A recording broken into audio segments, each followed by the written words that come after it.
আসসালামু আলাইকুম। বিএনপির ভারপ্রাপ্ত চেয়ারম্যান দেশনায়ক তারেক রহমানের পক্ষ থেকে জানাই সালাম ও শুভেচ্ছা। আজ এই ঐতিহাসিক মাহেন্দ্রক্ষণে বীর ছাত্র জনতাকে শান্ত ও সুশৃঙ্খল থাকার আহ্বান জানিয়েছেন দেশনায়ক তারেক রহমান। বিজয় উদযাপনের নামে কেউ প্রতিশোধ পরায়ণ হবেন না, আইন নিজের হাতে তুলে নেবেন না।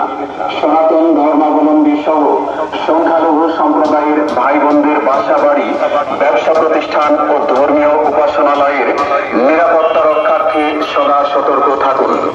বিএনপির কোন পর্যায়ের নেতা কর্মী যদি তার ব্যক্তি স্বার্থে কোন রকম বিশৃঙ্খল কার্যকলাপে যুক্ত হয়, তবে তার বিরুদ্ধে কঠোর সাংগঠনিক ব্যবস্থা নেওয়া হবে এবং তাকে তৎক্ষণাৎ আইনের হাতে সোপর্দ করা হবে। আমাদের সুশৃঙ্খল থেকে প্রমাণ করতে হবে আমরা আওয়ামী লীগ নই, আমরা মানুষ।